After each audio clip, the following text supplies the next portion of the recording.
नमस्कार, मैं श्रुति श्रीवास्तव आप सबों का स्वागत करती हूँ अपने चैनल वह पुरवैया में। और आज मैं आप लोगों के लिए एक गीत लेके आई हूँ जिसे हमारे यहाँ गाली कहते हैं। और ये हमारे यहाँ बहुत प्रचलन में है, हमारे यहाँ परंपरा में है ये। जब बारात लेके लोग आते हैं, मतलब लड़के वाले जब बारात लेके आते हैं, जब बारात आती है तो लड़की वाले उन लोगों को गाली गाते हैं। और जो कि बहुत ही लड़की वाले भी बहुत एंजॉय करते हैं और लड़की वाले भी बहुत एंजॉय करते हैं।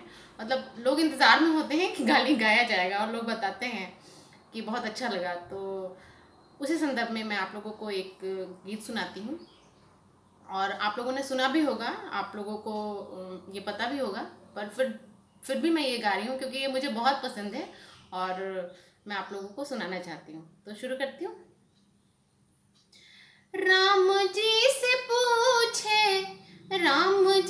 पूछे जनकपुर के नारी, बता द बबुआ लोगवा देता काहे गारी, बता द बबुआ लोगवा देता काहे गारी, बता द बबुआ।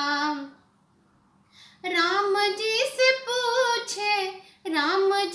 पूछे जनकपुर के नारी, बता द बबुआ लोगवा देता काहे गारी, बता द बबुआ लोगवा देता काहे गारी, बता द बबुआ।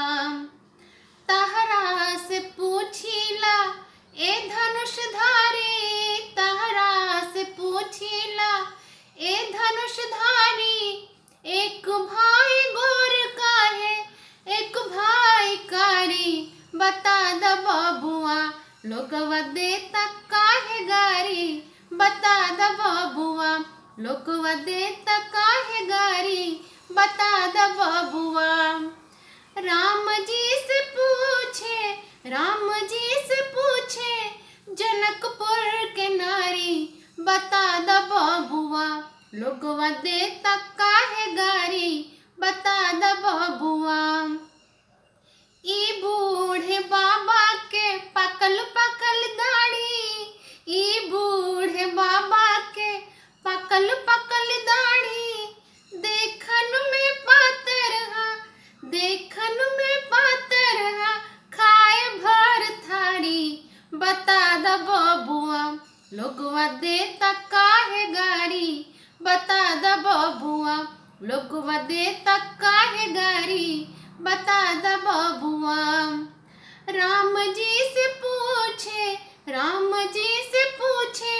जनकपुर के नारी, बता द बबुआ लोगवा देता काहे गारी, बता द बबुआ। राजा दशरथ जी कैलन होशियारी, राजा दशरथ जी कैलन होशियारी, एक ठो मर्द पे तीन गो नारी, बता द बबुआ लोगवा देता काहे गारी, बता द बबुआ लोगवा देता काहे गारी, बता द बबुआ। Thank you. अगर आप लोगों को मेरा वीडियो अच्छा लगता है तो प्लीज़ लाइक, शेयर और सब्सक्राइब करना ना भूलें। Thank you.